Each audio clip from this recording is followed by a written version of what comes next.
movies at last. Looks like it, Aunt Mattie. Huh. What, Dad? Hello, son. Well, daughter, how was the moving picture tonight? Lovely. Mice, that's what it was. Just a lot of mice. There wasn't anybody killed in the whole thing. No, well, then I'll stick to these. These don't talk. And that big cluck Norman Maine was in the picture tonight. Never does anything but kiss a lot of girls. Norman Maine is one of the best actors in pictures. You and your movies, that's all you think about. You shouldn't be allowed to go to him at all if you're asking me. Too bad I was so busy in the kitchen. I didn't hear anybody asking you. Hello, Granny. Hello, darling. But of course, no one ever listens to me. They do if they're within 10 miles of you. Gadding around picture shows. House all cluttered up with movie magazines. And the other day, I caught her talking to a horse with a Swedish accent. Now, sis, we're only young once, you know. Ah, Hollywood.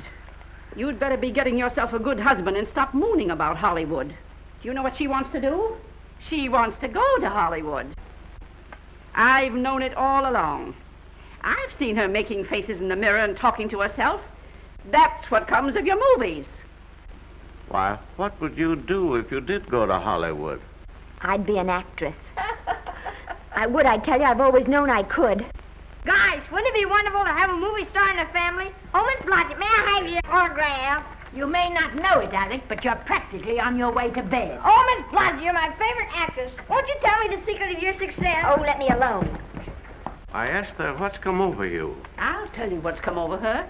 She's just a silly little girl whose head has been turned by the movies. And the sooner she forgets the whole thing, the better off she'll be. Why will I be better off? What's wrong with wanting to get out and make something of myself? What do you do that's so much better?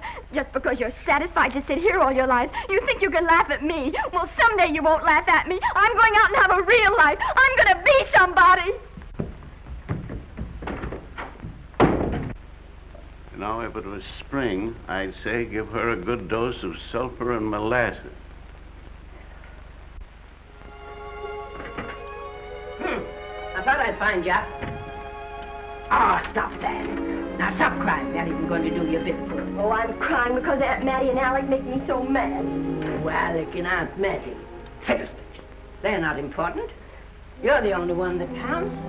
Esther, everyone in this world who has ever dreamed about better things has been laughed at. Don't you know that? Oh, I suppose I do, But there's a difference between dreaming and doing. The dreamers just sit around and moon about how wonderful it would be if only things were different. And the years roll on and they grow old. And by they forget everything, even about their dreams. Oh, I don't want to be like that. I want to be somebody. Oh, yes. You want to be somebody. But you want it to be easy. Oh, you modern girls give me a pain. When I wanted something better, I came across those plains in a prairie schooner with your grandfather. Oh, everyone laughed at us as they did at all the other pioneers. They said this country would never be anything but a wilderness. We didn't believe that. We were going to make a new country. Besides, we wanted to see our dreams come true. Oh, Granny, it must have been wonderful. It was wonderful. But don't you think for one single minute that it was easy, Esther Blodgett. We burned in summer and we froze in winter. But we kept right on going and we didn't complain because we were doing what we wanted to do. Can you understand that? Yes, I can. Could you do it? Could you do it even if it broke your heart? Because remember, Esther, for every dream of yours you make come true, you'll pay the price in heartbreak. Oh, I know what I'm talking about.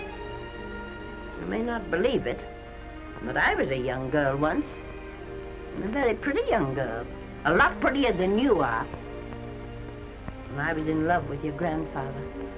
And when some Indian devil put a bullet through him, I felt as if it had gone right straight through my heart, too. And I remembered all he taught me. And I went right on. I buried him out there in that wilderness with my own hands. And I went right on that same day. And I kept right on going, even when your mother was born. Oh, Granny, I want to make it worthwhile.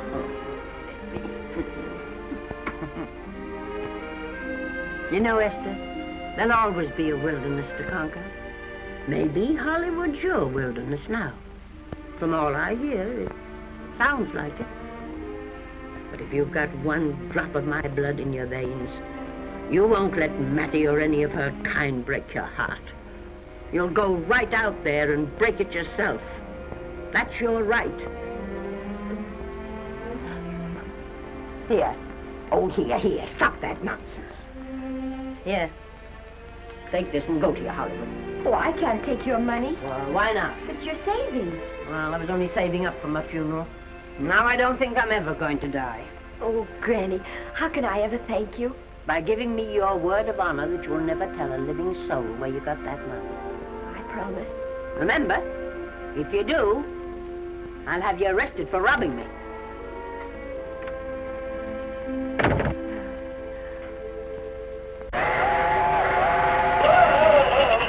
Here we are.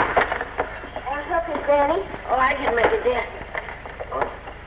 Oh, my, it's cold. I kissed Dad goodbye. Just a little kiss. He didn't even wake up. I bet you didn't try that on your Aunt Mattie. Oh, Aunt Mattie. Think of her face when you tell her. I am thinking about it. I've waited for that chance for 30 years. Here she is, girl. Oh, thank you, Kirby. Good, huh? Well, come on. Here's your prairie schooner.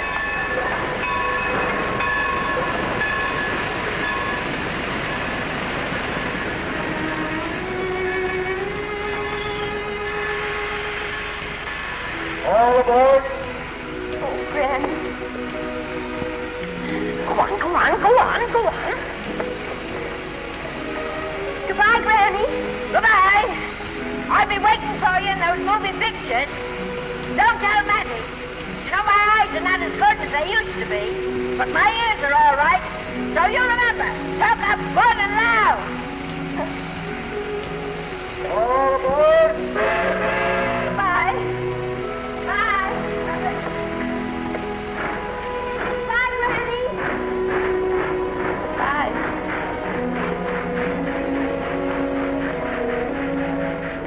You want to go home now? I don't want to, but I will.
Good afternoon.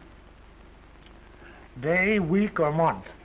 Well, it's a little hard to say. You see, I'm going into the movies. Well, you better take it for a week. It'll break your jump to Beverly Hills.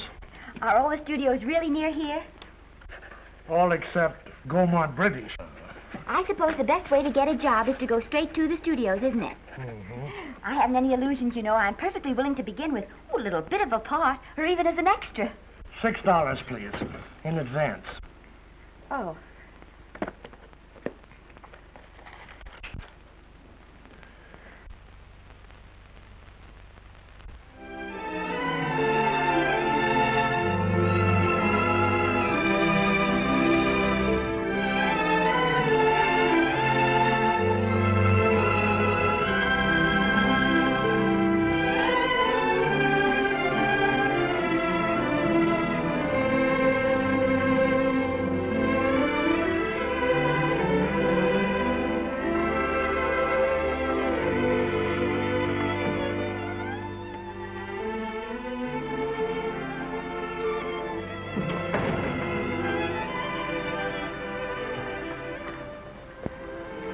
I beg your pardon. I'd like to register for extra work. How long have you been in Hollywood? Well, it's about a month now. We haven't put anyone on our books for over 2 years. Come here. I'd like to show you something.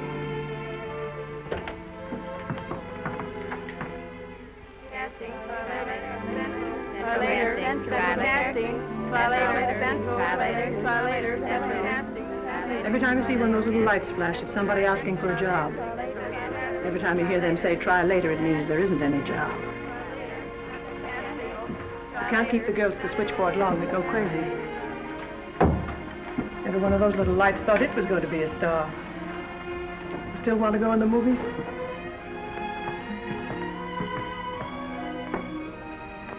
You know what your chances are?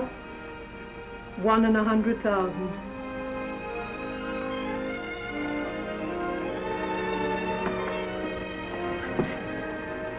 But maybe I'm that one.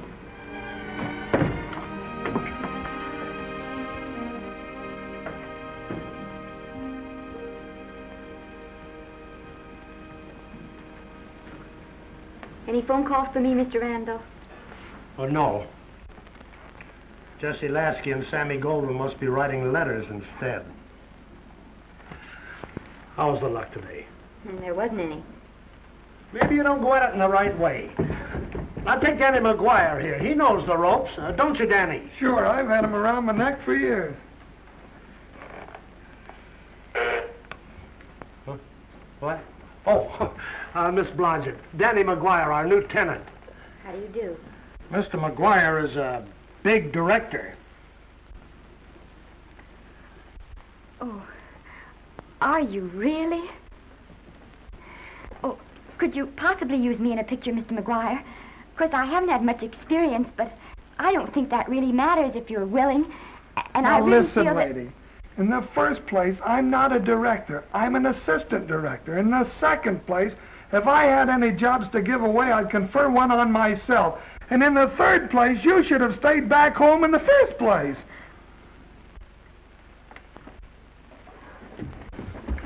Oh, now look what you've done. Hey, wait a minute. Hey, don't be that way. Don't do that. Gosh, I didn't mean to get tough, but a guy thinks he's being kidded when somebody asks him for a job and he hasn't got one for himself. After all, I'm not a big enough shot to hurt your feelings. I'm sorry. It wasn't just that. It was a lot of things. Looking for a job every day and never getting any nearer to it. I guess I was beginning to get a little scared. I know. Lady, do I know. Well, there's only one thing to do for that feeling when you're tired and sunk and down to your last nickel. Come on and I'll buy you a drink. Well, it's not as bad as down to the last nickel. I've still got $11 left. $11? You're going to buy me a drink. Come on.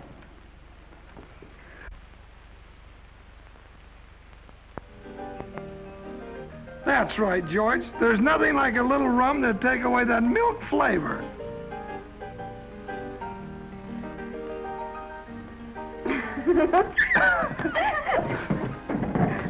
I beg your pardon. Certainly.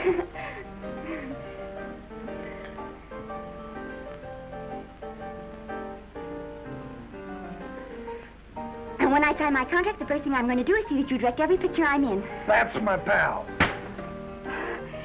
Of course, I'm going to be perfectly nice about it, but I'll just insist. Now, that's the way to talk. Don't let them lick you. Oh, I should say they can't lick me. If they try anything like that, well, I just won't sign. Now, that's right. What have you got to lose? Another one of these and we'll open our own studio.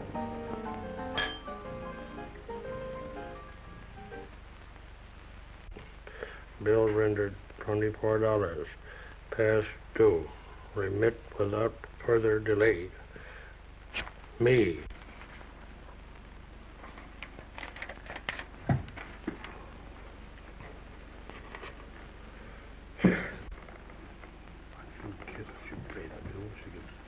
Tough luck, I guess.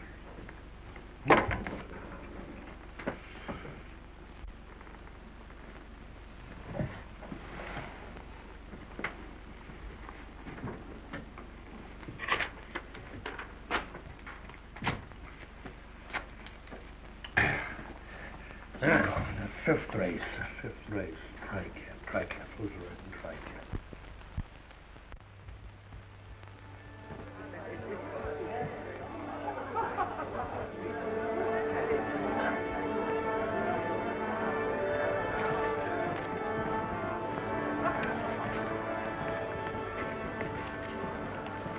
Hey, the program's going to be swell tonight. Now, you take this fella Beethoven. I'm a pushover for him. And Chopin, well, he's not so dusty either. But I kind of wish that once in a while they'd play something you could sort of go out whistling, you know, like Blood on the Saddle, Blood on. Well, there's a tune.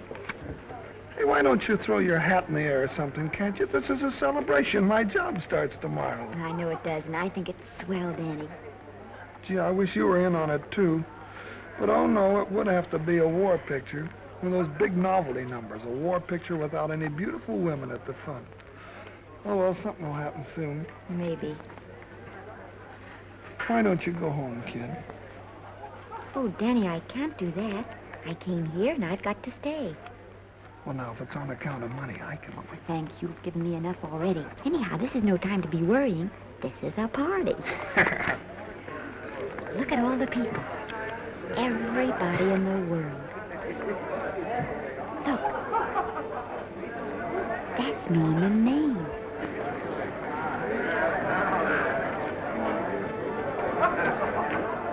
And he seems to have had that one extra cocktail.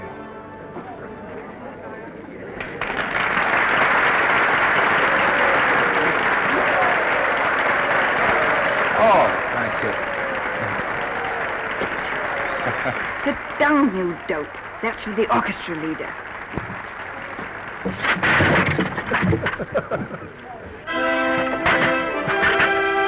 All right. Come on, Norman.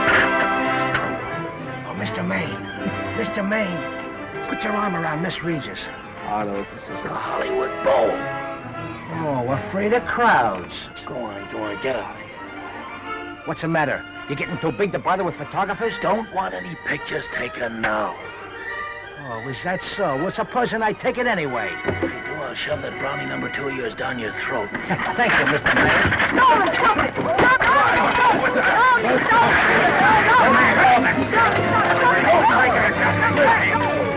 Take it easy, Mr. Maine. Just calm down. Normie, come back and sit down. Everybody's laughing at you.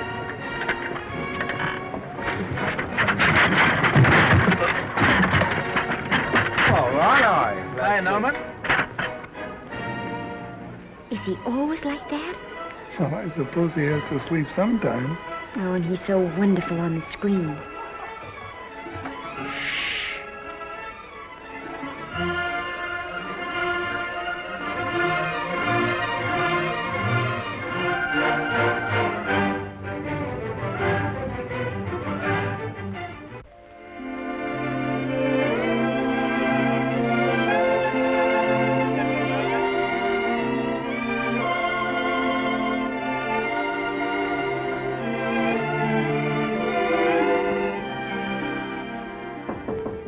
Come in.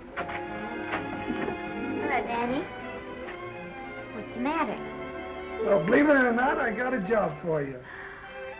Daddy, that's wonderful. When do I go to the studio?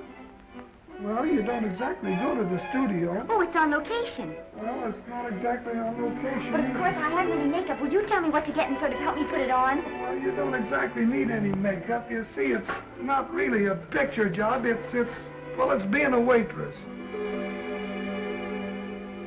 Oh. Well, it's kind of a picture job if you look at it right. You said it was a waitress. Well, it's waitressing for Casey Burke, the big director over at our studio. He's giving a party tonight to kind of celebrate on account of finishing the picture, and he wanted me to get him an extra waitress, and it's $5. And I thought of you right away, Esther. Well, that was awfully sweet of you, Daddy.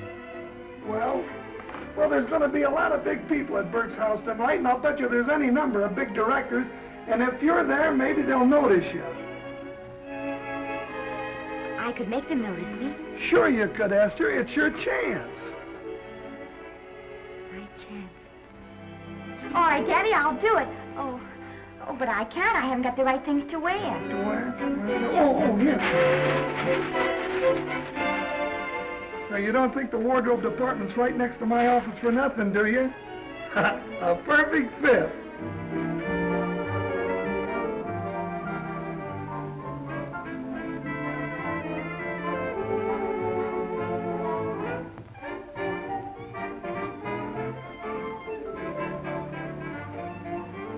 Did you get to the preview last night? I did.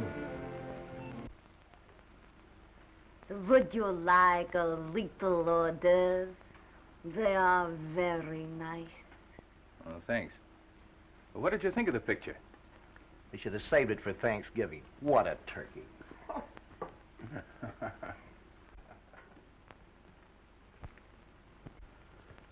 Will you have some hors d'oeuvre? You do like hors d'oeuvre, don't you? I don't think there's anything so enjoyable as hors d'oeuvre before supper, and these are rarely delightful.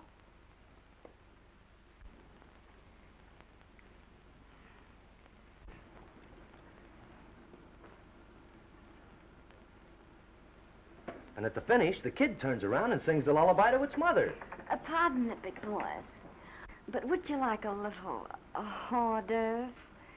They say they're the best in town. Don't tell me. I know. Mae West. That's a great twist. But where are you going to find a 2-month-old baby that can sing? Hello, Oliver. Oh, hello, Casey. If you want to fire me now, wait till you see the picture. I'm not a director anymore. I'm a male nurse. What's the matter with the picture? A guy by the name of Norman Maine.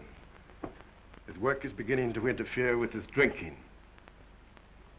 Oliver, don't tell me I'm to direct his next picture, too. Mm-hmm. You were my favorite producer. Now, wait a minute. You just go right on with your directing. I'll take care of these stars. I know how to handle them.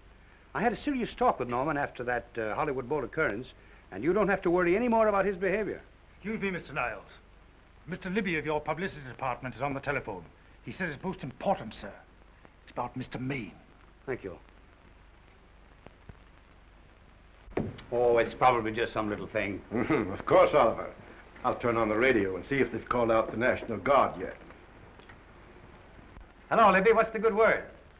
Mr. Norman Maine, America's Prince Charming, was apprehended driving an ambulance down Wilshire Boulevard with a siren going full blast. He explained he was a tree surgeon on a maternity case. Well, will it be in the papers? No, it won't be in the papers. But that's a nice, expensive hobby of yours, keeping Mr. Maine's informal entertainments out of the public press. Oh, that's fine work, Libby. Try and see that no one gets to Norman. He's probably home sleeping it off. Oliver. Yeah. Why can't you forget those dopes at the studio for one night? Business, business all the time. I don't know what's going to become of you. Norman! Why didn't you call for me? Well, by darling, why didn't I call for you? In case you've forgotten, I was supposed to come here with you. Oh, that's all right. I got here without any trouble. The only reason I don't slap your face. Yes, darling, I know. Hello, John. Oh, hello, Well, man. what's the matter with Oliver? He looks as if he'd had bad news. Hello, Mary. What's the matter, old boy? Maybe I'm wrong. I guess I've been drinking too much lately. No, you ought to cut it down. It's bad stuff. Scotch and soda.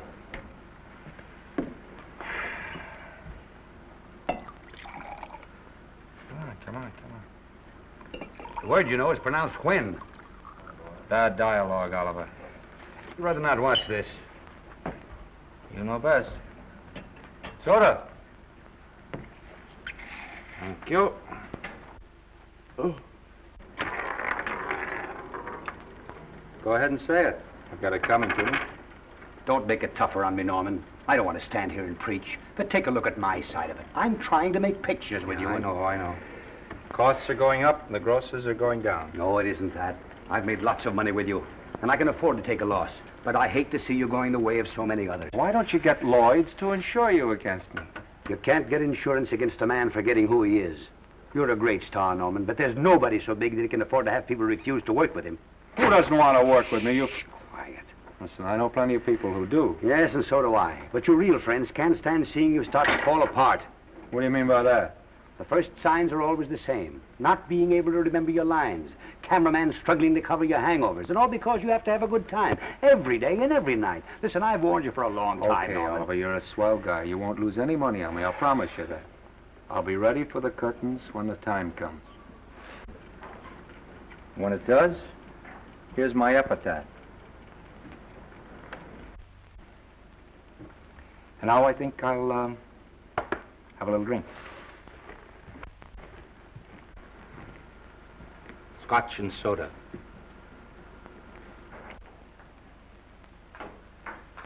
Scotch and soda. Oh.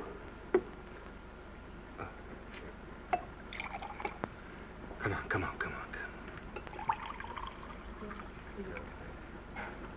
A little soda? Caviar? No, thank you. Yes, pardon me. Ah, lovely. No, I mean the caviar. Mm-hmm. No, don't go away. I'm starving. Really. Which would you take? Well, I don't know. Don't you know? Well, I don't know either. It's hard to choose. Well, I think I'll take caviar. Mr. Maine doesn't care for any more. Do you know me? No.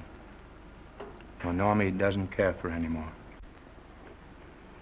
I think I shall get very drunk indeed.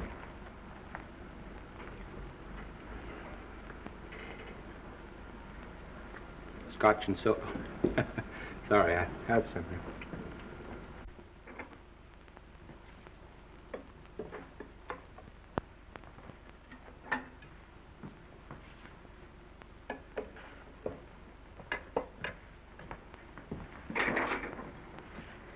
Oh. Mind if I help?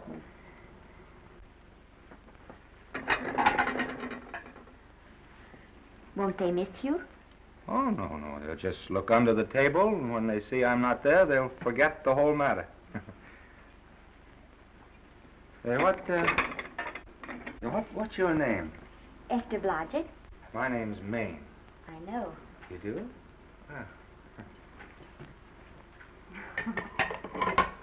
What's so funny? I was just thinking about all your fans and how surprised they'd be to see you here helping me put plates away. Oh, they don't know my finer side. They'd be pretty envious of me, meeting you this way in person. Oh, how do you do? Well, tell me, are you disappointed? Yes. Oh, now you've done it. Oh, never mind that. That makes the room look lived in. Tell me, why are you disappointed? I was sitting behind you at the Hollywood Bowl the night you didn't want to be photographed. Yeah. I'm told I crept into many a heart that night. Oh, I can never explain this. You know, you have very pretty hair. You better get out of here. And a sensitive mouth. And a charming little Precisely why are you here instead of with the rest of the guests? I'm just trying to be helpful. I see. Are you sure there's no other attraction? Well, it might be that my old mania for putting plates away is coming back on me.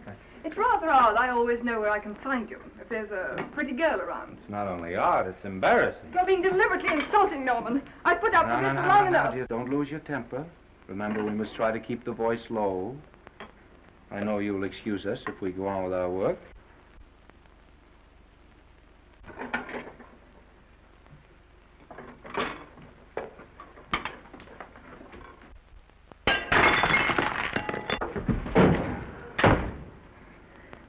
Now see what you've done.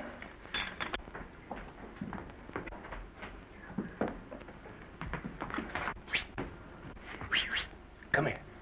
Help me up. Are you hurt? No more than usual. Come on, the wolves are on us. We gotta get out of here. Oh, I can't. The dishes aren't finished. Oh, yes, they are.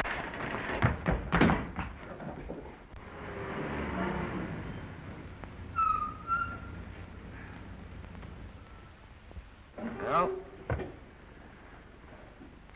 I bet I know what you're going to say now. What? Good night. Good night, and thanks. Hey, wait a minute. Hey, you realize that all I found out about you is that you're foolish enough to want to go into pictures? But why is it foolish? Look at you. Yeah, that's what I mean. No, I'd rather like to go into this matter a little more thoroughly. Oh, that's awfully nice of you. So why don't we go on up to my place and talk it over? Oh, no.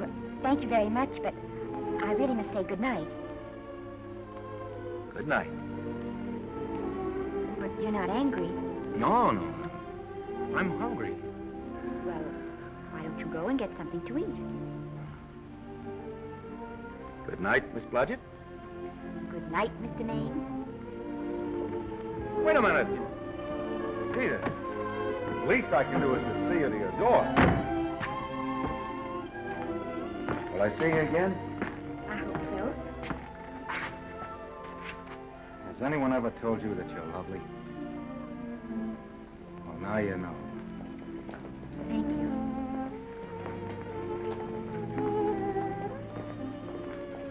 This is hard to say, but I want to say it anyway. You know, on the screen, I'm a, you know, in private life, I'm a, you know. But whatever I do, I still respect lovely things. And you're lovely. You understand? Yes, I think I do. And it isn't that bump on the head that's doing this. Well, I'm glad.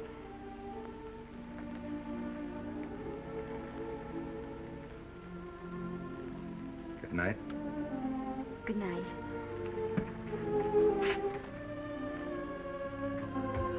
Hey! Do you mind if I take just one more look?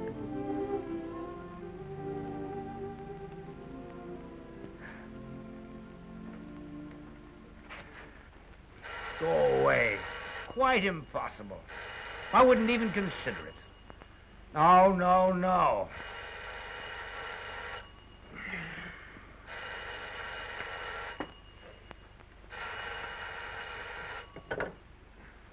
Hello? Who is it?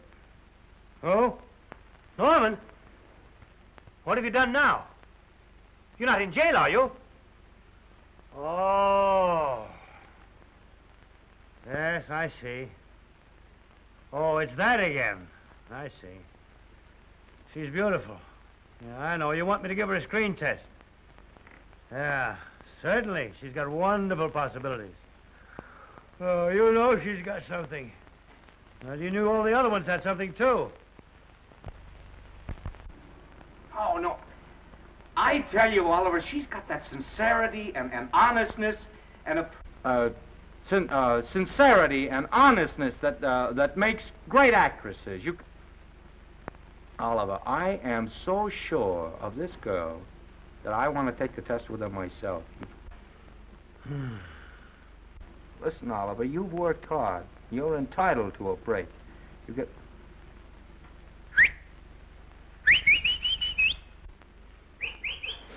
Yes, I heard you. Anything. Yes, yes. Yes. Yeah. Oliver, look, you try to get a little sleep now, old man.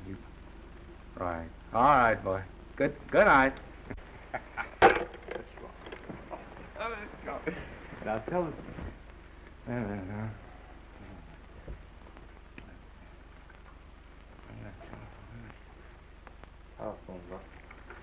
Telephone book. What is it? Telephone. Hey, Oliver, telephone book. Over here.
Yes?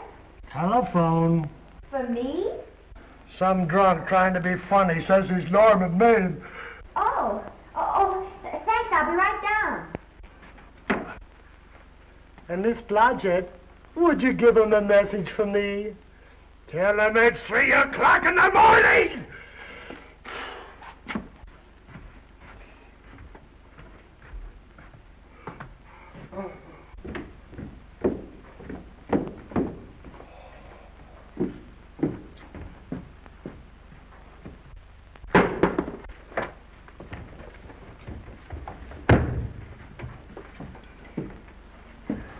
Hello?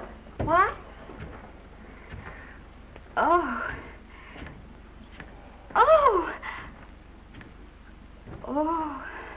Oh, yes, I'll be there. Oh, thank you.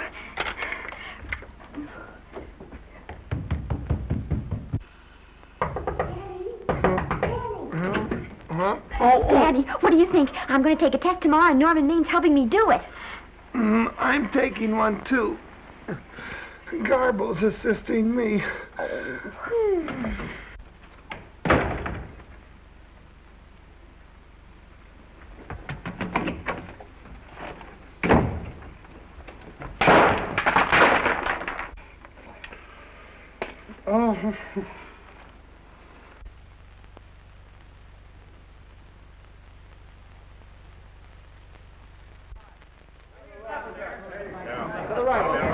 Move that Golo in. For the silk on that broad. No, the Yankee. Is this light too hot for you, Haley? Okay, but cut down on your backlight. Put a double on that 90. Bring it down a little. That's it. Now pull it. Pull down on that 150.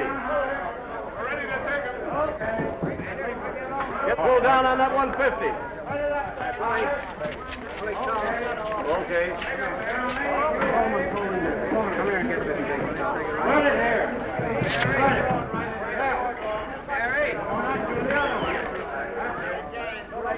Bring me an apple box. Listen, gentlemen, please, if you don't mind.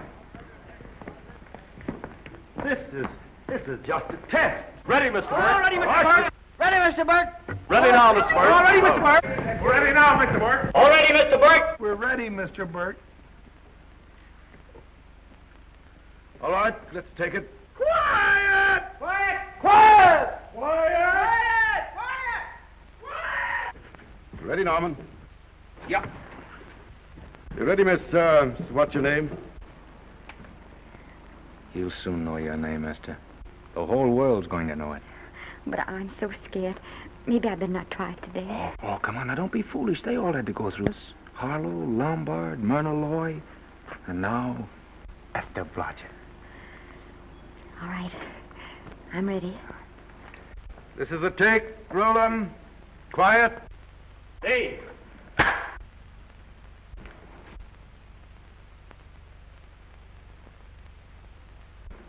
I may as well tell you that my whole organization thinks I've gone a little nuts to sign you.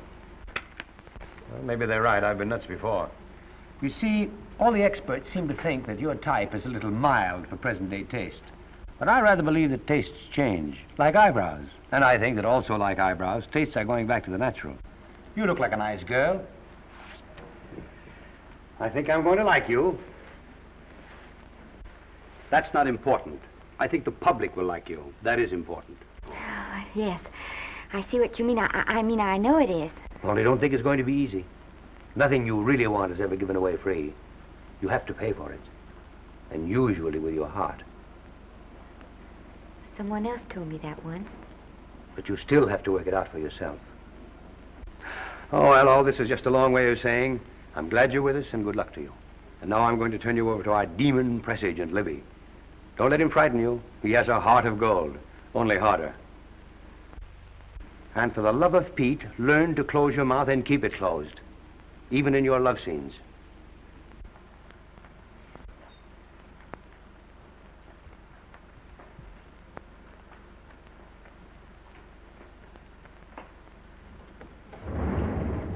Are you a Russian? No, I was born in Fillmore, North Dakota. Oh, no. First saw light of day in a mountain cabin, a trapper's hut, high up in the Rockies. Go on. Well, I always wanted to be an actress. Dreamed of footlights as Lonely Kitty. Are you sure there's no Russian in your family? Positive. That's a shame. Well, what does your father do? He's a farmer.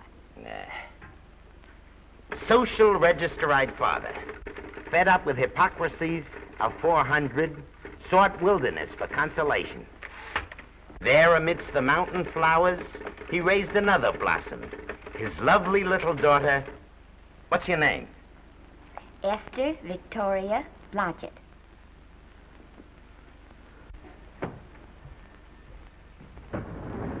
Greatly appreciating your attention in this matter, very truly. Do you know what her name is? Esther Victoria Blodgett. Hey, we'll have to do something about that right away. Esther Victoria Blodgett. Well, that Blodgett's definitely out. Let's see, Esther Victoria, Vicky. How about Vicky? Oh, I think that's terribly cute. Let's see, Vicky. Vicky what? Vicky, pronounced Vicky. See, Esther, Besta, Sesta, Desta, Festa. Oh, that's very pretty. Jester, Hester, Desta, Lester. Vicky Lester. Oh, I like that. Say it. Vicky Lester. Say it again. Vicky Lester. Say it again. Vicky Lester. Say it. Vicky Lester. Say Vicky Lester. Vicky Lester. Vicky Lester. Vicky Lester. Vicky Lester. Vicky Lester. Flash. Oliver Nile Studio discovers new starlet, a Cinderella of the Rockies. Her name is Vicky Lester. Those who have peeked tell me she couldn't be more Devine. The face of an angel and such natural talents. Her voice is a symphony. Her very walk, they tell me, is enough to drive men mad. Not that way. Get the lead out of your feet. Lift them up.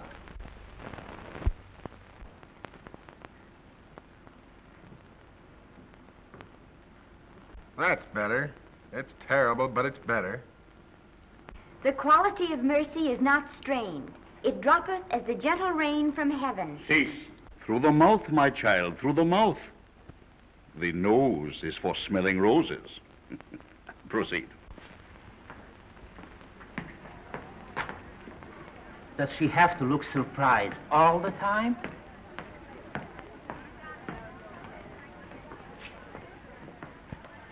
Anyway, it's just a rough sketch. Pretty small mouth, eh? Oh, well. Give her that Crawford smear.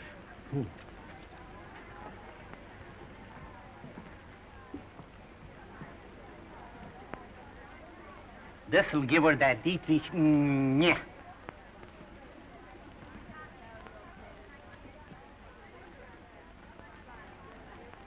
We're on the wrong track. She still looks surprised.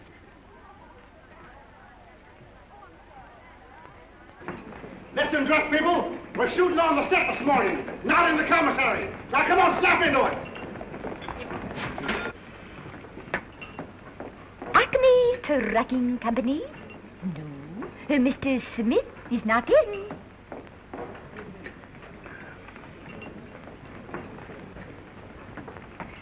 Acme Trucking Company. No. Mr. Smith is not in.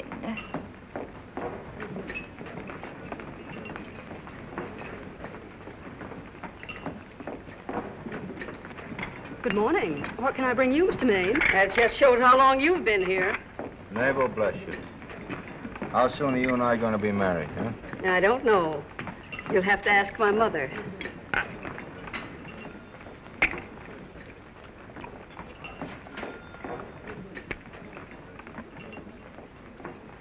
Acme Trucking Company? No, Mr. Smythe is not in. Acme Trucking Company? No, Mr. Smith is not in.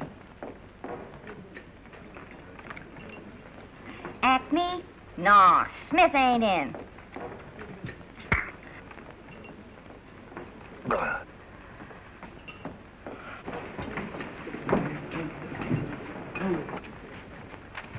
Acme Trucking Company? I'd like to speak to Mr. Smith, please. Mr. Smith is not...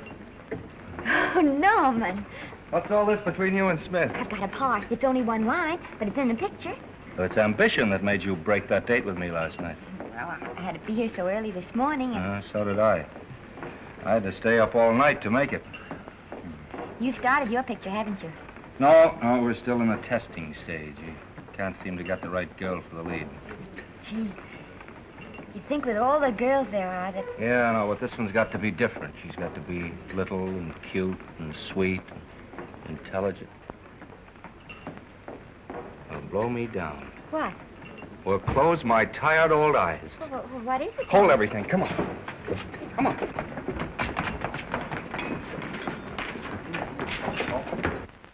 Well, you've been through the whole casting directory. I'll work day and night, Mr. Niles. And I'll work with her, Oliver. And I can be mean or nasty or anything you want, Mr. Niles. If she clicks, Oliver, you've got a star overnight. Okay.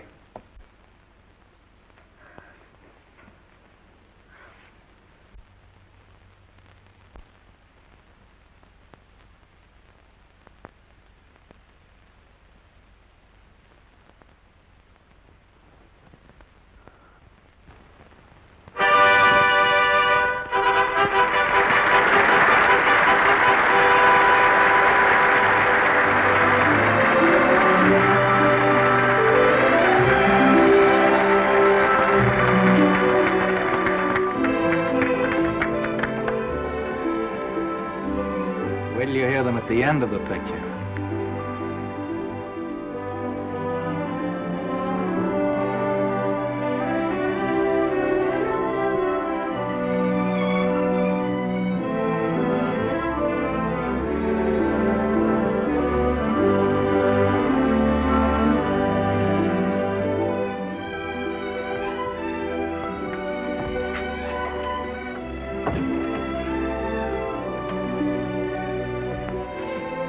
Do you think we were noticed? By no one. They're much too busy playing at croquet. I've loved you all my life. But we only met 2 days ago. That's when my life began.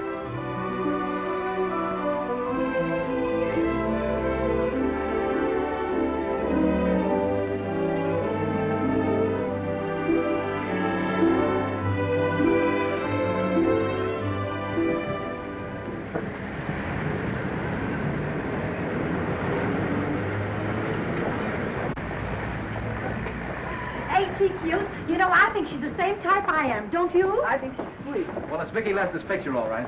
I think she was much better than he was. These producers are so horribly dumb. They won't know how good she is. Well, maybe it's because she's a good girl. Oh, Maine's not so bad, but it's Vicki Lester they'll go to see. Isn't she, darling? I think she's the most precious little thing I've ever seen. The knockout, Libby. You might mention that when you write your review. That Lester kid's a gold mine. Didn't you like Norman Maine? Was he in it? Libby, I'm afraid we have another hit. Huh? It's in the bag, neatly tied up with beautiful pink ribbons. Say, where are Norman and Vicki? I don't know. I thought you had them. I wish they'd come. We're having a party at the Trocadero.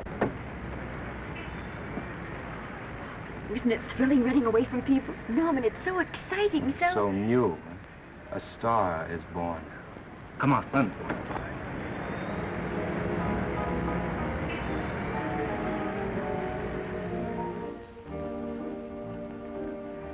It's wonderful, isn't it? A crazy quilt. Oh. It's a carpet that's spread for you. It's all yours from now on, you know? Come, Esther. You're a success. You'll have everything in the world you want.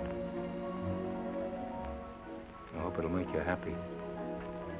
Hasn't it you? But then there was one thing I never had. Lots of times I told myself I'd found it, but I always knew I was lying. Still, I never stopped looking for it. Maybe it'll come. Well, I think it has come, Esther. I only wish it weren't too late. Oh, but it's not too late. Oh, you can't throw away your life the way I've thrown away mine and have anything left that's good enough.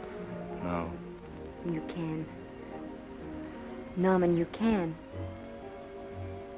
You mustn't tell me that, Esther. I'm so afraid that I'll believe it.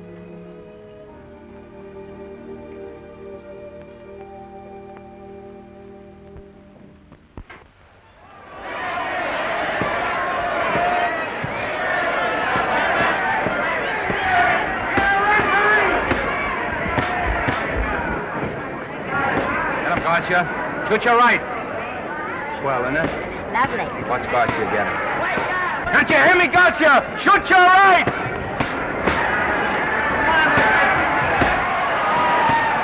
He's down! Garcia got him! Garcia got him! He did, didn't he? Yeah, but he'll be up, though. You like it? Sure I do. You like me? Sure I do. Ooh, that reminds me. Will you marry me? No, thank you. Come on, Garcia, finish him. Why won't you marry him? Wasn't that dependable? Hey, shoot your right! Throw away your money? Break him up in there. Break him up. Drink so much. Well, suppose I quit drinking. Yes? Come on, Garcia, shoot the right in there. The right. Suppose I save my money. Yes? There he goes. Let him have it. Suppose I became absolutely dependable on all occasions. Yes?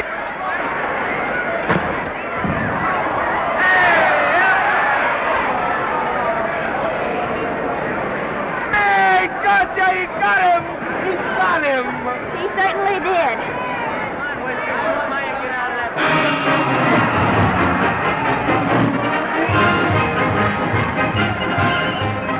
Gee, that was a beautiful fight. Norman. What, dear? Oh, that for me if I said I'd marry you? No, certainly not. I was just supposing.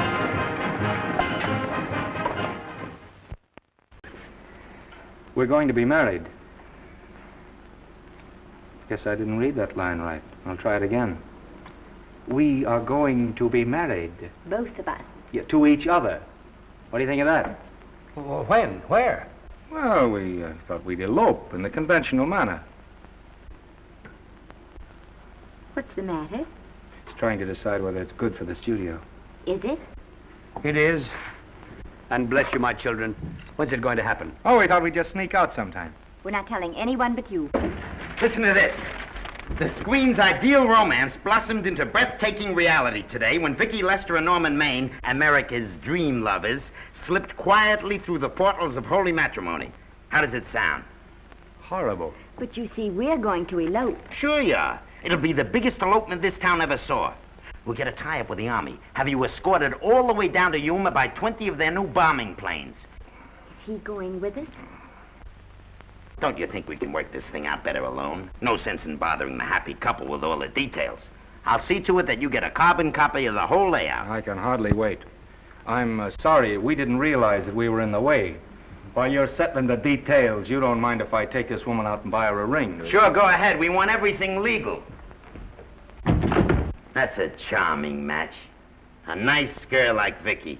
And public nuisance #1. Now, wait a minute, Libby. Norman's all right. And if you'll pardon my pointing, Vicky's business is her own. It doesn't require any comments. I wasn't making any comments. I just said it was a rotten shame. So go ahead and plan the elopement. Oh, that elopement stuff is out. You can't get any scope in that. We're going to have a wedding. Where'll we have it? Customary place, I believe, is a church. Nah, it's been done. This has got to be something big. The beach. I can visualize it. The bridesmaids in bathing suits. 20,000 Santa Monica school children spelling out the word love. It's a novelty, but is it big enough? Why not the city hall? A police escort of every motorcycle cop in town. Sirens screaming, confetti pouring out of buildings like the Lindbergh reception in New York, only on a big scale. What's the matter? Isn't it big enough? And now if any man can show just cause why these two may not be lawfully joined together, let him now speak, or else hereafter forever hold his peace. Do you, Alfred Henkel, take this woman as your lawful wedded wife? Will you love, comfort, honor, and keep her in sickness and health as long as you both shall live? I will. Do you, I beg your pardon. Do you, Esther Blodgett, take this man as your lawful wedded husband? Will you obey, serve, love, honor, and keep him in sickness and health as long as you both shall live? I will. Place the ring on her finger. Hurry, please. Now, by virtues of the power invested in me as Justice of the Peace of San Bardo Township, County of Los Angeles, I pronounce you man and wife.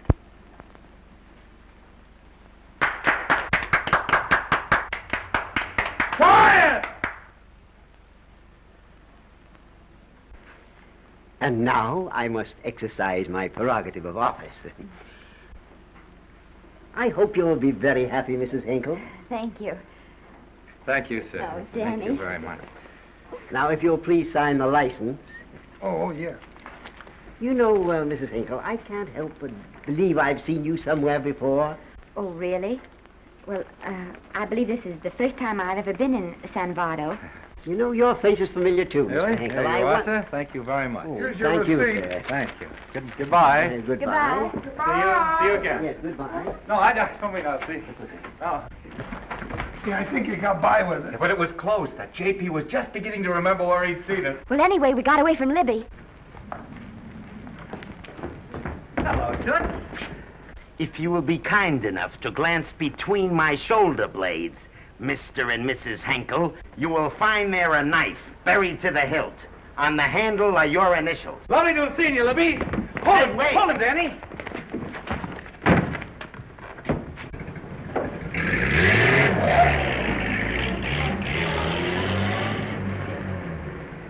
There go a couple of rats I raised from mice.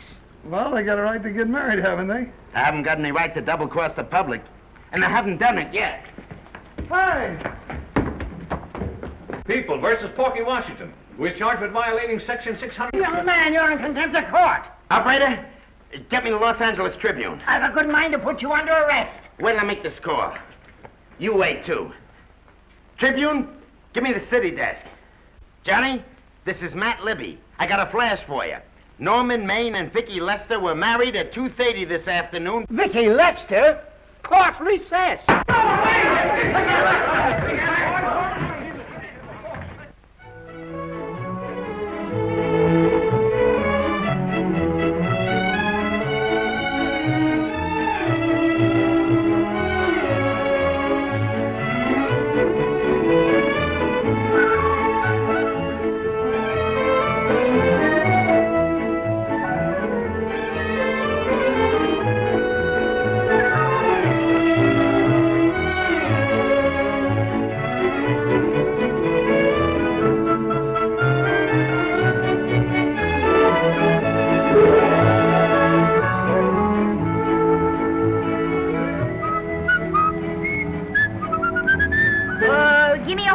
a great big horse, a great big buckaroo, and let me wahoo, wahoo, wahoo!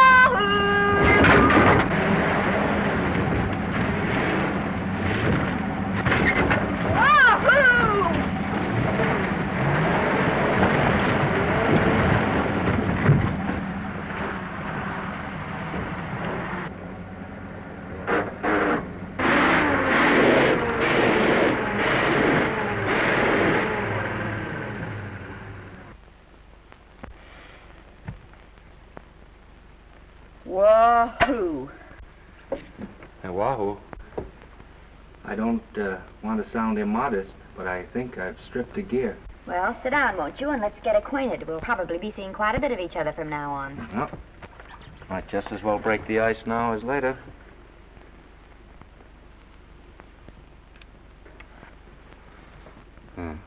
Now we're old friends. Say, have I got time for a shower before dinner? Plenty, if you can find the shower. I never can remember where that thing is. Does it pull out or slide under? Here, I think I can find it. No, it's the linen closet. Here it is. Nice work. Oh, half the time those things are just luck. I'll see if I can disinfect this steak.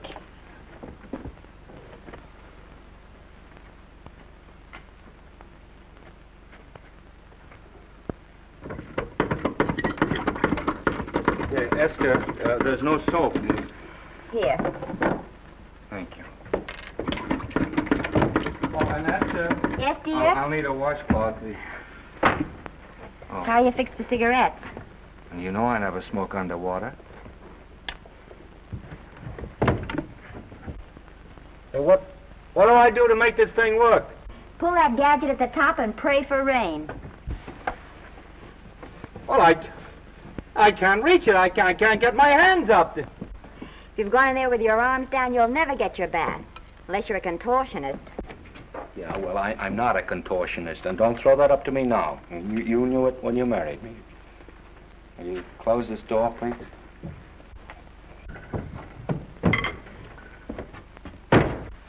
Thank you.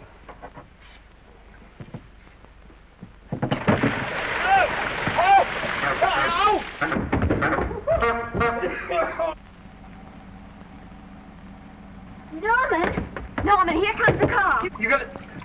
Huh? Here, quick. Quick what? Quick, go out and stop them and ask for help. Oh, I'll catch cold. Oh, you'll get warm again. Yeah, don't, dear. They'll recognize me. Now, if you keep your face down, go on. There may not be another car for a week. Well,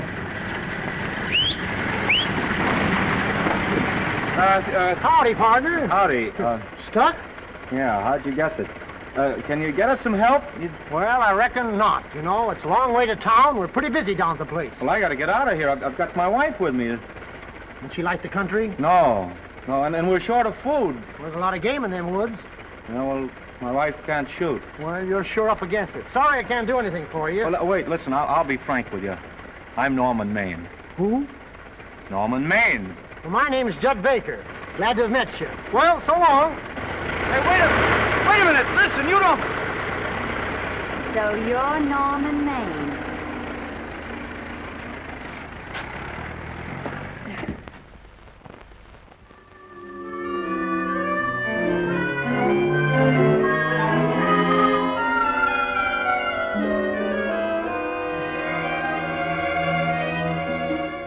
I got my prestige to look out for. I'm supposed to be the best publicity man in the racket, and they laugh themselves sick when I even try to get a decent mention of Maine. Yes, I know how sensitive you are, Libby, and I don't like to see your feelings hurt. Thanks, boss. Now, Vicky, there's a dish for free space. But if Maine swam across the Pacific, the papers would keep it a secret. Well, the exhibitors don't like him, the critics don't like him, the public don't like him, and I don't like him. Who likes him?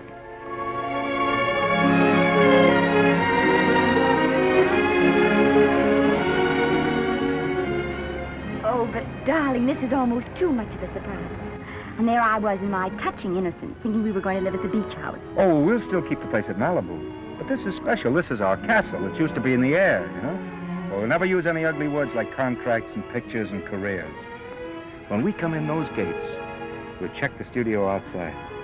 Come on, I got another little surprise for you.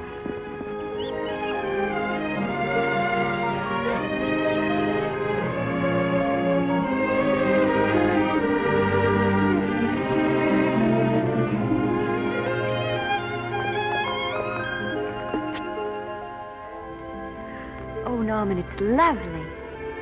So are you lovely. The whole world's lovely. Hey, hold it!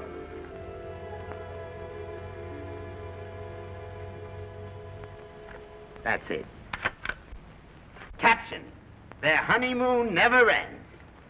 All right, let's get some pictures. Now, if the bride will sit here and the groom stand behind her, we'll have something unique. Now let's go after something different. You sit down and she'll stand up. Pretty radical, isn't it? Yeah, but in a nice way. Okay, Otto, fire. Caption: their honeymoon begins anew. Ah, the producer. Caption: their honeymoon ceases abruptly. Hello, Oliver, glad to see you. Norman, I'm glad you're back. Thank you. Vicky, how well you're looking. Hello, Oliver. Am I interrupting? Yes, thank you. Just want a couple more pictures. That's enough of both of them. What they're asking for is exclusives of Miss Lester. Alone. Oh, I see. Well, come on, Oliver, let you and me get exclusive. See you later, Vicky. Oh, don't worry, Otto. My camera smashing days are over. They ain't your only days that are over. Oh, hold that, Miss Lester. Gorgeous. Well, Oliver, how's the dividend situation? Very pleasant. I think we'll show $2 million on the next quarter. Oh, good. Smart move of mine to sell my stock, eh? Oh, well, when you need money, you need it. Well, some people save up for just such an event. You know, there's bound to be a rainy day occasionally. Yeah, but as a citizen of California, I've always refused to admit that. Yes, I know, but still it does rain. Well, anyway, you can thank me for some of those dividends of yours. Mm-hmm. Oh, can't you? Oh, sure. That was a little too quick, Oliver. What's the matter? The Enchanted Hour was a smash hit, wasn't it? Well, it made Vicky a star overnight. Yes, it should have. What about me? Oh, let's talk about business at the office, Norman. Beautiful pool you have here. Beautiful. Oh, now let's talk about it here. Didn't they like me? Well, maybe the part wasn't just right. That was the best part of the year. Look, Oliver. You think I'm slipping? Can you take it? Yeah, go ahead. The tense is wrong. You're not slipping. You've slipped. Oh, my fan mail's still big. Norman. Fans will write to anybody for a photograph. It only costs 3 cents for a stamp, and that makes photographs cheaper than wallpaper. But every 25 cents they pay for a theater ticket buys them the right to be a critic. And your last few performances, Norman, have not pleased your critics. You remember I told you I'd be ready for the curtains when the time came? Here it is. Let's call off the contract, no hard feelings. We're not quitting, either of us. There's no explaining these things. We've all seen how the public turns. Maybe we can turn them back. I've got a swell script lined up for you. About Esther. If you think that I'm going to get in her way... Well, as a matter of fact, as it happens, there's no part in this story for her. I'd more or less planned to star her in a picture of her own, with that young Pemberton opposite her. He's coming along nicely. Good for young Pemberton. All right, Oliver. We'll make a try at it. Let's hope it's not too late.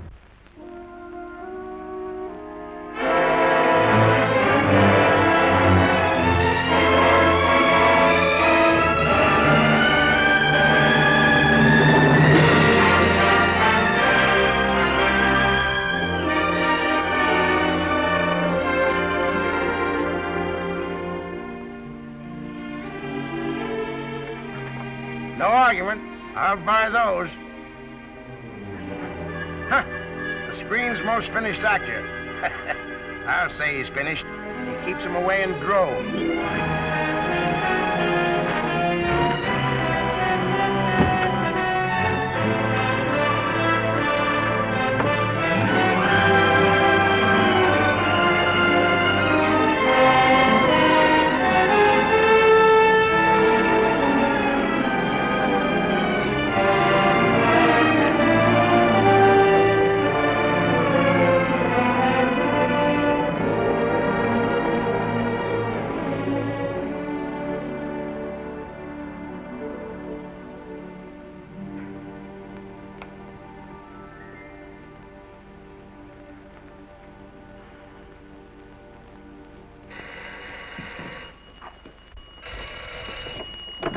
Hello? No, Miss Lester isn't home as yet. No, I'm not the butler. But I can take a message just as well as he can, honest. Oh, is that you, Norman? Swell. Listen, Norman, this is Artie Carver. Hiya, kid. Swell. Say, I hear you're through with Oliver Niles. Is that on the level? Oh, please, Artie. I'm not news anymore. Forget it. Say, what kind of a settlement did you make on your contract? Give me a figure so I can do a story on it. There was no money involved. We just called it quits. Okay, I'll fill in my own figure. Say, by the way, I've been trying to get an interview with Vicky for 2 weeks, but she's always busy. How about you giving an old pal a break by speaking to her for me? Sure, I'll ask her. Swell. So long.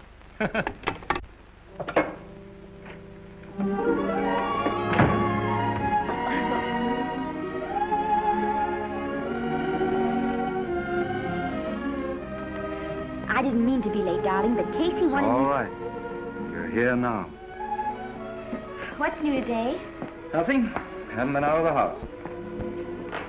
Let's go somewhere tonight. No. You're tired. We'll stay in.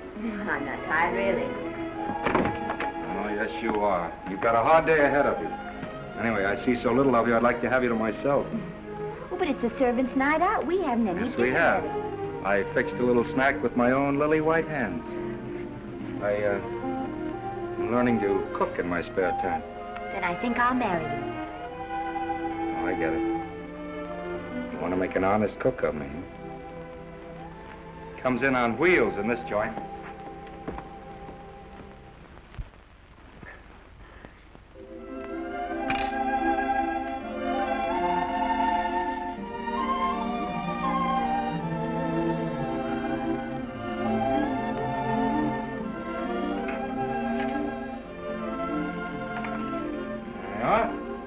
How's it look? Wonderful. Huh? That's what I thought. Now then, don't be formal, just pitch in.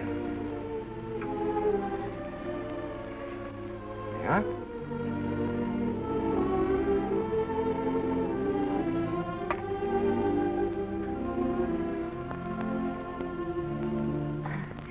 I'm afraid my mouth's not quite big enough.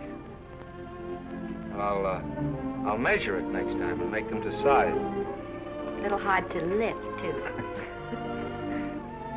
In fact, I think I'll take those measurements right now.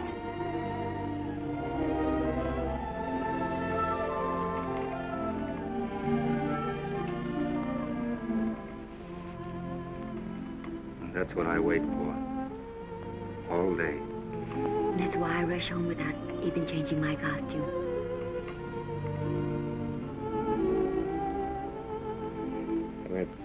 We're forgetting that we're hungry. Would you like a sandwich? Thank you. I still have a little work on this one.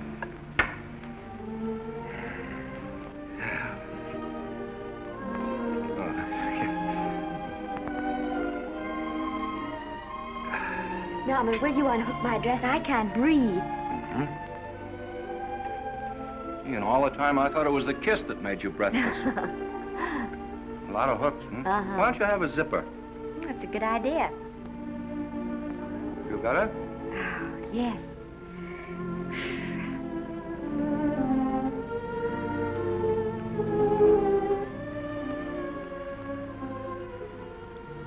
Don't look now, but I think that guy on your left is in love with you. I hope so.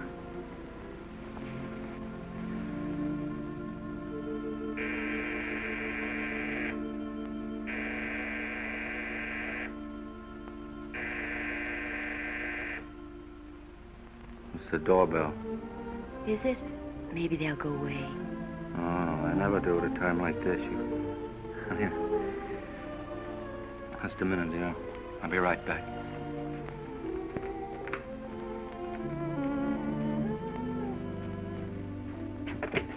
Does Vicky Lester live here? Yes. I got a package for her. I'll sign for it. Who are you? I'm her husband. Oh, sure. Sign right here, Mr. Lester.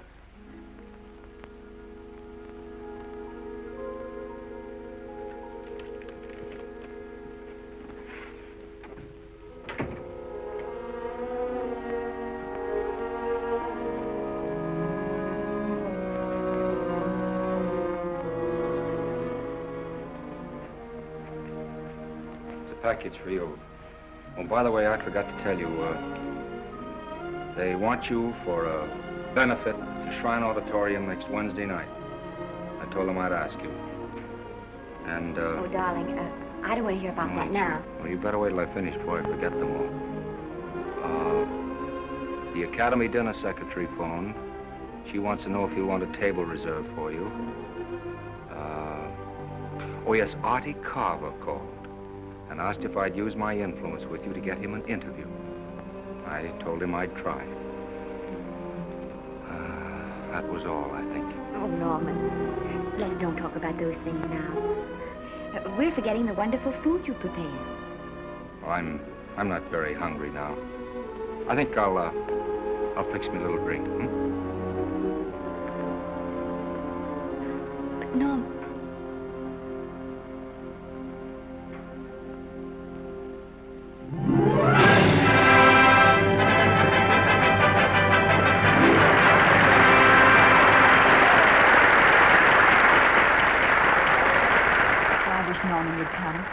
Stop worrying.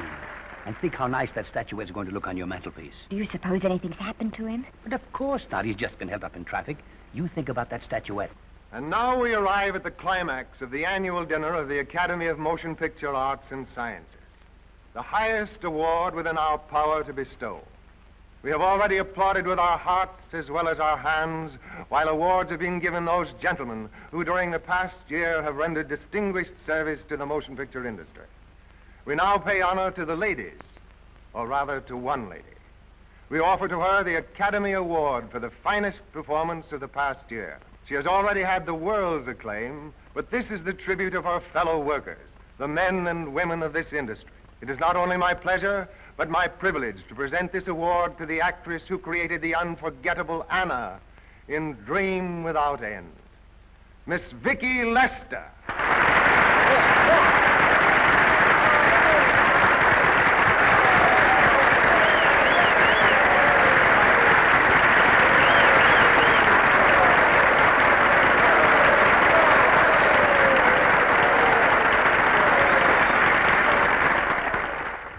What more can we say, Miss Lester? This says it all for us.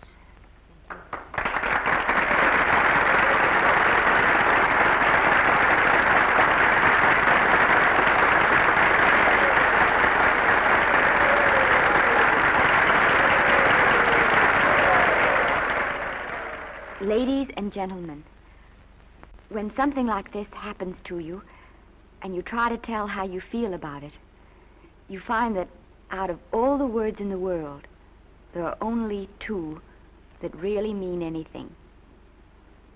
Thank you. All I can do is to say them to you from my heart. All I can do is to keep on saying them. Hey, that's fine. Oh, this thing. That's a very pretty speech, my dear. Very pretty. You said the right thing.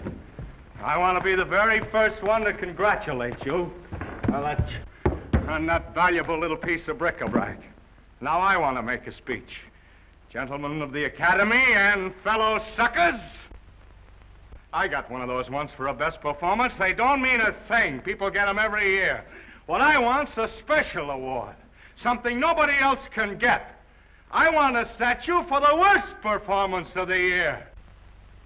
In fact, I want 3 statues for the 3 worst performances of the year, because I've earned them.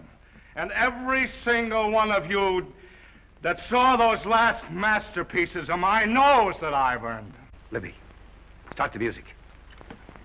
What I'm here to find out is, do I get them or do I get them? Now answer yes or no.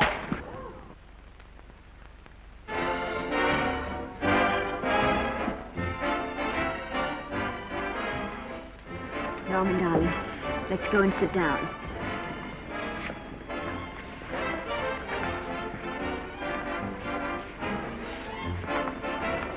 Come on, Norman, sit to that. Glad to see you, Norman. Hello, Norman.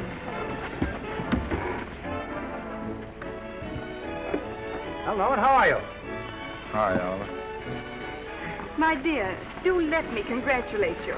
You must be terribly proud and happy tonight. Thank you.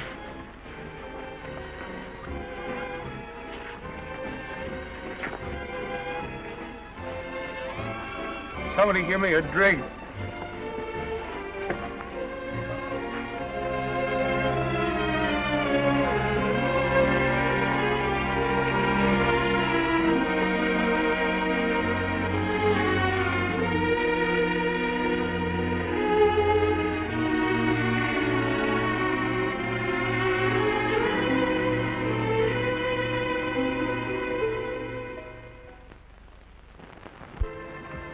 Oliver, it's nice of you to come to my dressing room. Vicky, how are you? I've missed you. Everyone's missed you. Have a nice trip. Well, a 3-month tour of the theater circuit scarcely comes under the head of pleasure. But the way they're screaming for your pictures all over the country. Miss Lester, if I may talk shop, you are a knockout. Thank you. It's good to hear that. You've been crying. A little. How's Norman?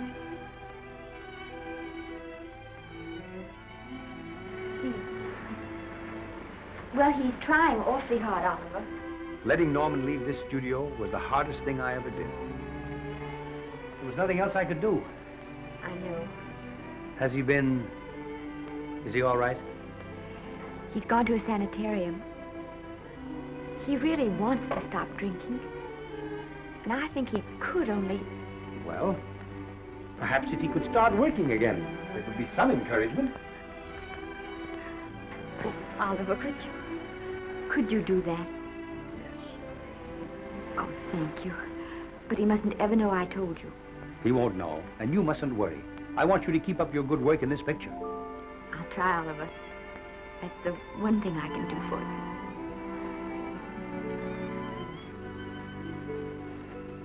you. If you'll just sit here, Mr. Niles, I'll have Mr. Maine brought down. Thank you. Brought down.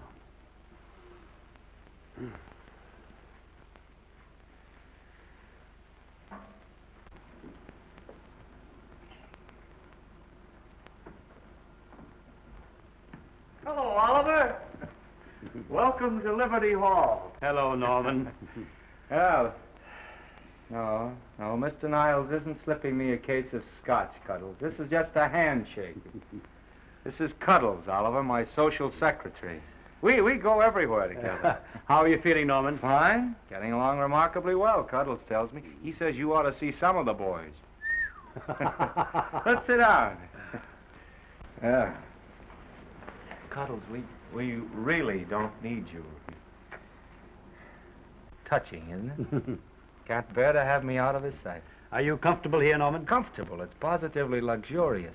They even have iron bars in the windows to keep out the draft. How much longer are you going to be here? Oh, well, I'm really cured now. I'm just staying on for an extra week or two to get in good shape, you know. After all, there's no particular hurry to return to the cameras. That's what I wanted to talk to you about. I've got a script with a fine part for you in it. Gee, Oliver, that's great. That's great. Who plays opposite me? Well, it is not exactly the lead. Young Pemberton's doing that. But I tell you frankly, I consider your part better than the lead. Oh, I see. It's better than the lead. Well, of course, it isn't terribly long. But it's one of those parts that makes an impression on you. They'll be thinking about you all through the picture. Mm-hmm. Well, the thing is, Oliver, I'm pretty well set at another studio. I'm not at liberty at the moment to tell you which one. You know yourself how those things are. Of course. But it's a big picture. It's one of the biggest of the year. Mm-hmm. And the part. Every actor in Hollywood would give his teeth to play. See. Well, that's fine, Norman. Naturally, that will tie you up for a while. But we won't get to this picture for some time. And perhaps, if you want to consider it for later on, well, we'll be... I'll tell you, Oliver, you'd better not count on me.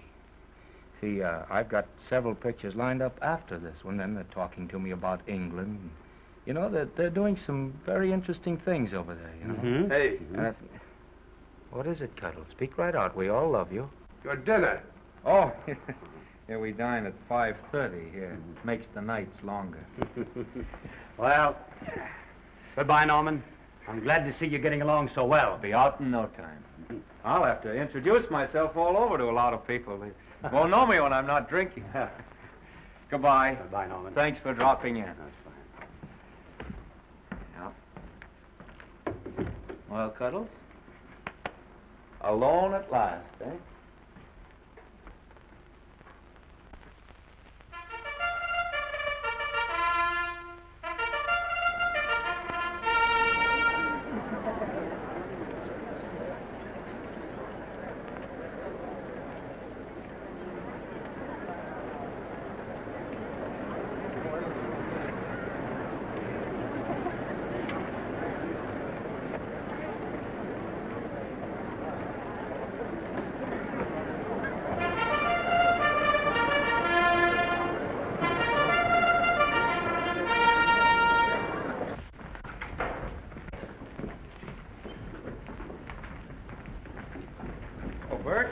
Sam?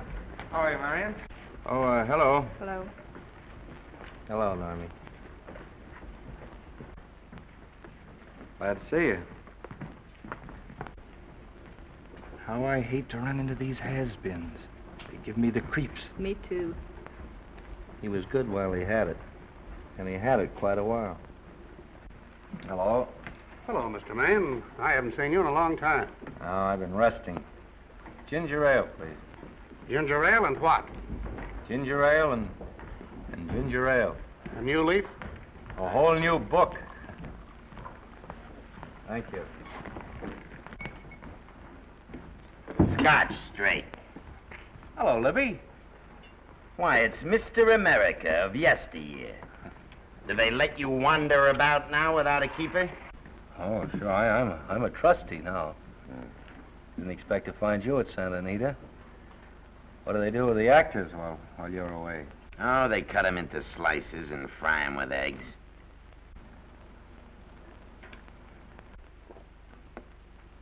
I suppose you'll be here all the time, now that you've retired from the hurly-burly of the silver screen. Well, we're living down in Malibu now, and pretty lonesome with Esther away working all day. Well, I wouldn't squawk about that if I were you. It's nice to have somebody in the family making a living. Oh, wait a minute, Louie. I don't want to forget that we're friends. Friends, my eye. Say, listen, I got you out of jams because I had to. It was my job, not because I was your friend. I don't like you, and I never have liked you. Nothing made me happier than to see all those cute little pranks of yours finally catch up with you and land you on your celebrated face. Where do you work, Libby? Always wait till they're down, then kick 'em. I don't feel sorry for you.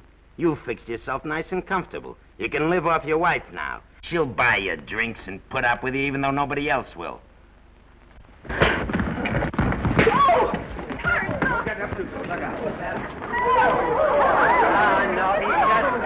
drunk again. Yeah, come on, drunk. Hey, wait a minute. Come on outside for you wise guys. I'm Norman Maine. Well, that's not my fault. Oh, don't bother to toss him out.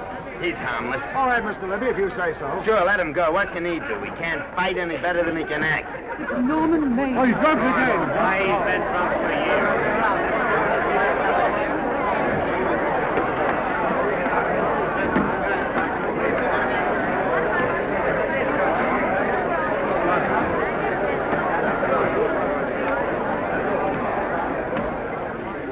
Give me a scotch. Double. Leave the bottle here.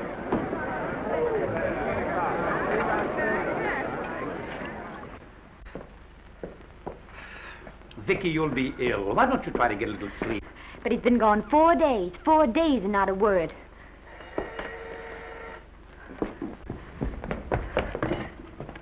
Oliver, I can't. I just can't.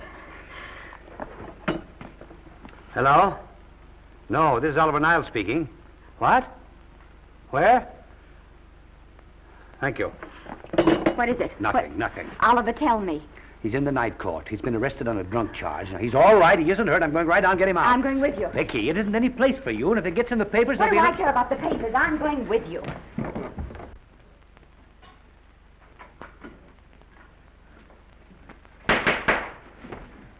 Division 30, Municipal Court, County, Los Angeles, now in session. The Honorable Judge J. Barris presiding. Be seated, please. Were you able to do anything? Judge wouldn't even see me. Ready, Your Honor.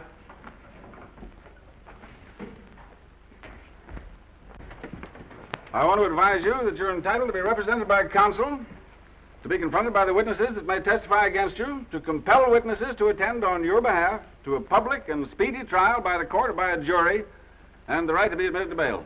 Call the first 5.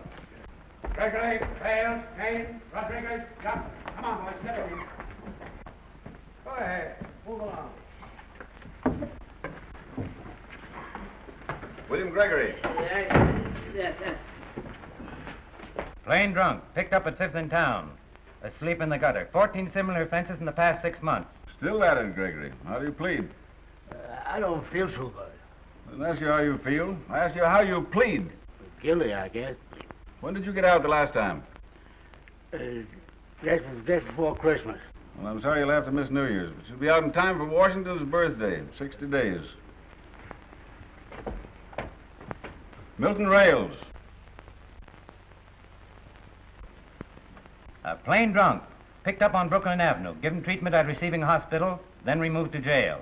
How old are you, Rails? 17, sir. Did you take a good look at those men in the cell with you last night? Yes, sir. And have you taken a good look at yourself this morning? No, sir. I suggest that you do. $5 or 2 days. Sentence suspended. Oh, Judge, Alfred Henkel, more commonly known as Norman Maine. Drunk and disorderly. Cracked car into tree at Sunset and Coronado. Evidently been drinking for days. Resisted arrest and injured one of the arresting officers. How do you plead? Guilty. You're Norman Maine, the actor, aren't you? You've come pretty low, haven't you? There isn't a man here who's had the advantages you've had. Look what you've done with them. You're nothing but an irresponsible drunk, driving about the streets with the power to inflict death or injury on innocent people. I think we'd better deny you that power for a while. 90 days in the city jail. Please wait.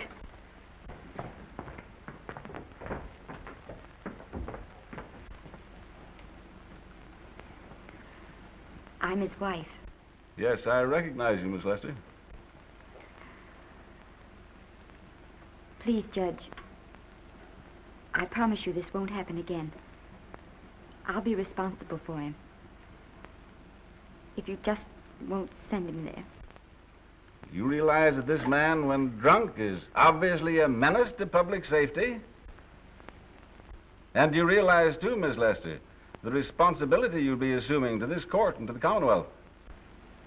I do. Sentence suspended. Prisoner remanded to custody wife. Thank you. You can get him at the jail entrance, madam.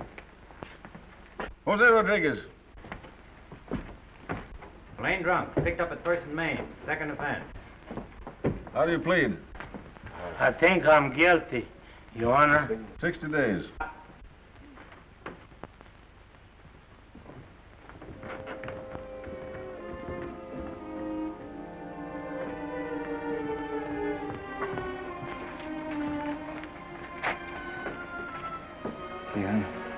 I'm so tired. Hold it, Mr. Maine, for picture.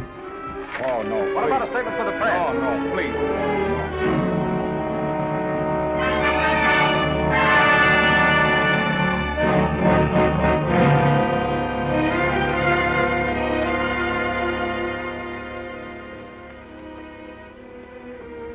He's still asleep.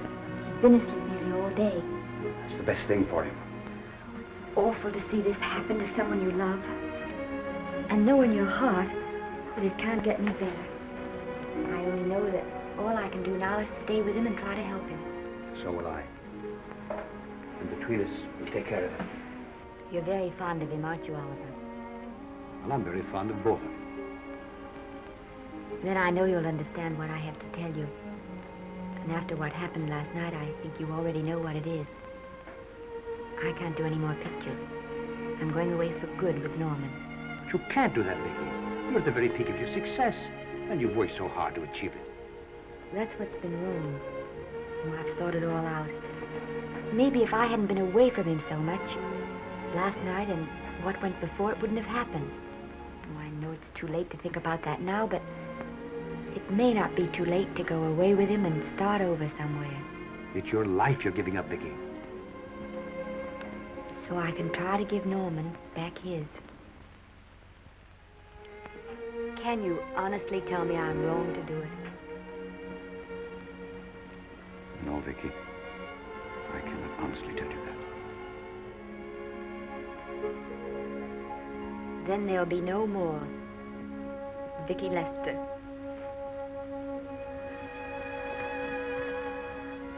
Come on, walk to the door with me.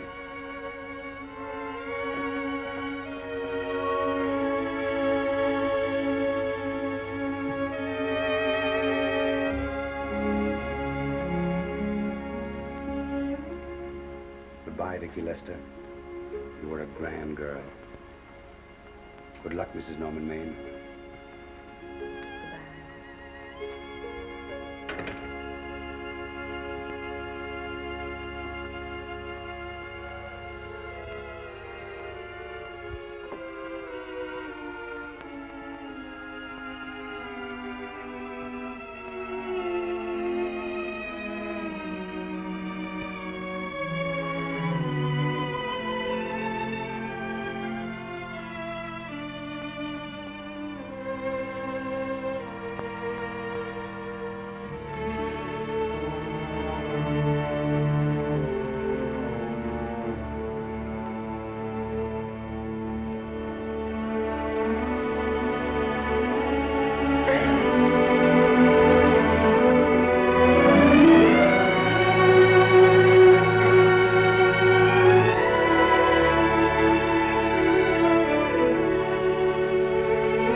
Darling,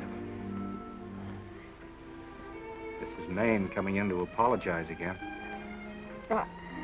I'm sorry, dear, but it isn't you. What other troubles have you got? None. I was just playing a scene with myself. Now look, I'm just coming out of the jitters and you're just going into them. This is a swell household. Isn't it? I'll tell you what we'll do. I'll promise to brace up if you'll go on the wagon. I guess I have been drinking too much.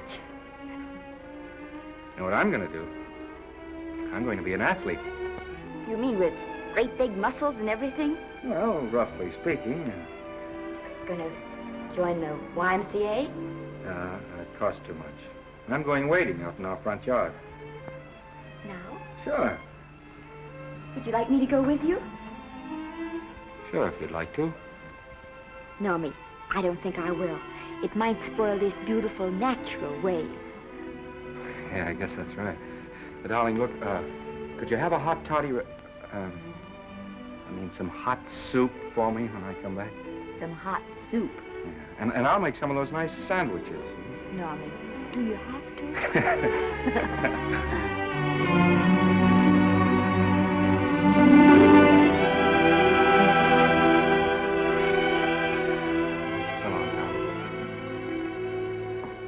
Now, don't stay in too long.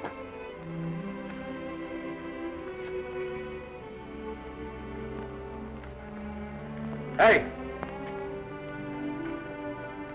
You mind if I take just one more look?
first drink of water he had in 20 years.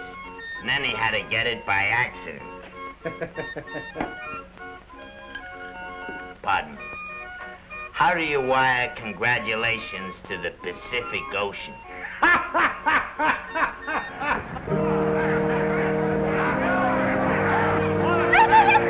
Oh, you can't see her face. Hello, Vicky.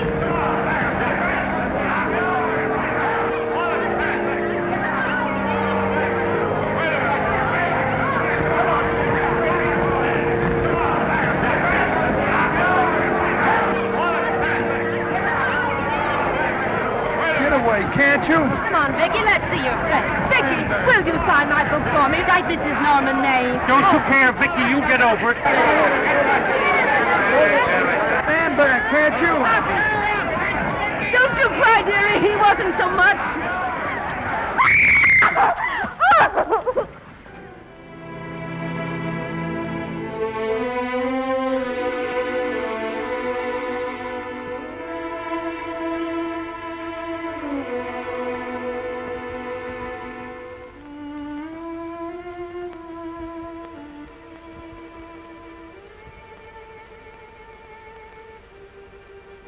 Do you mind if I take just one more look?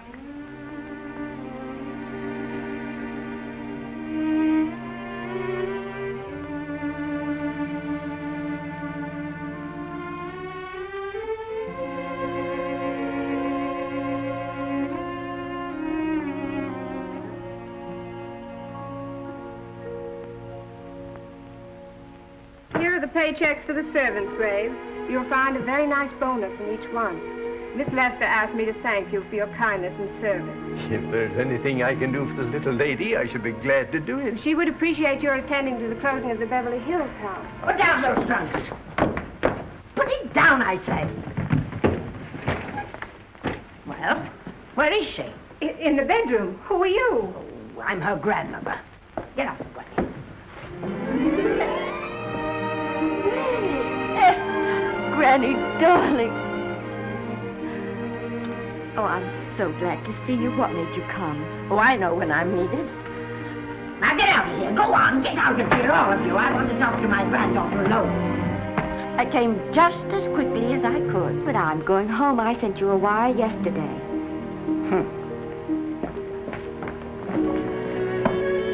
Sit down. Is it true that you're going to quit the movies? I never want to hear them again.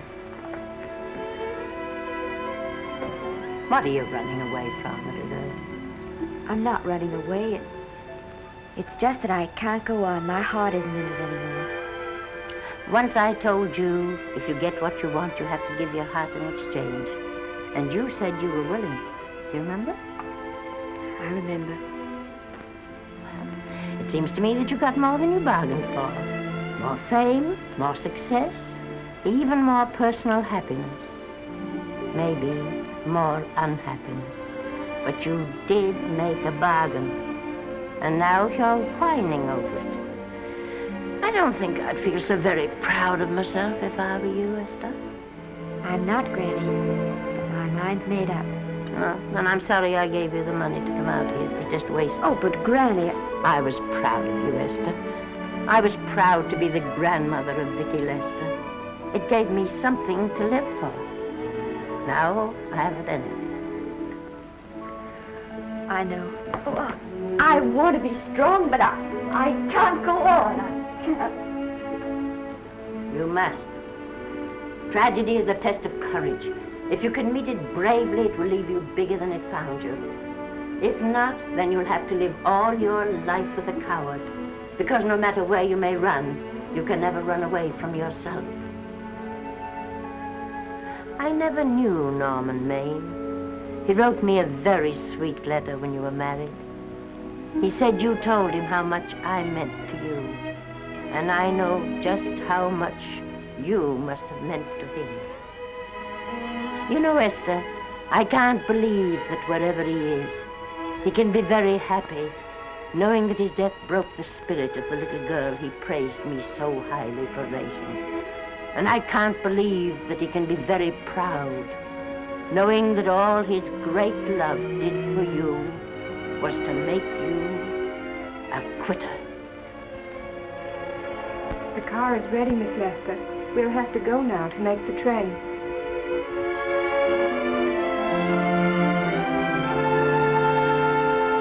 Put the car back in the garage. Granny,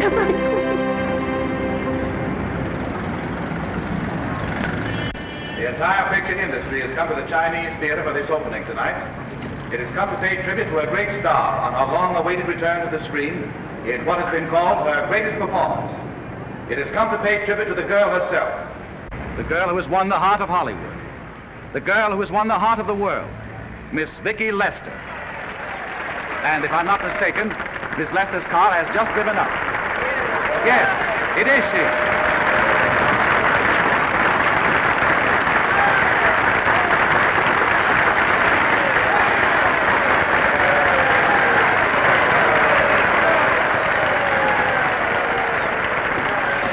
This doesn't scare you too much. I scare very slowly, young man. Big smile, folks, please.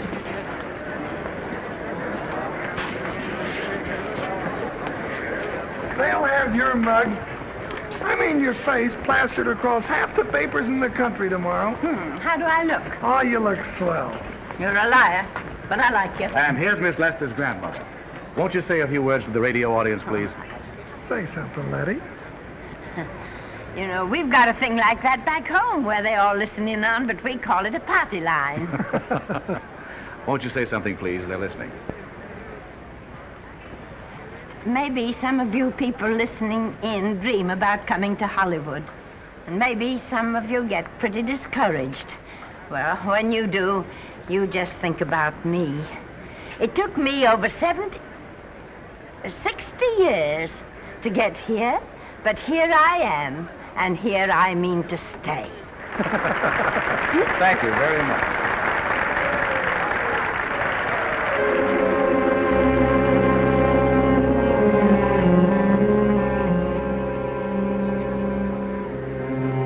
Miss Lester.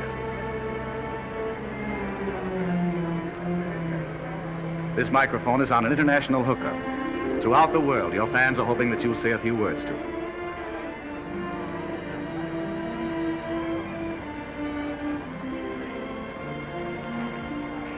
Hello, everybody.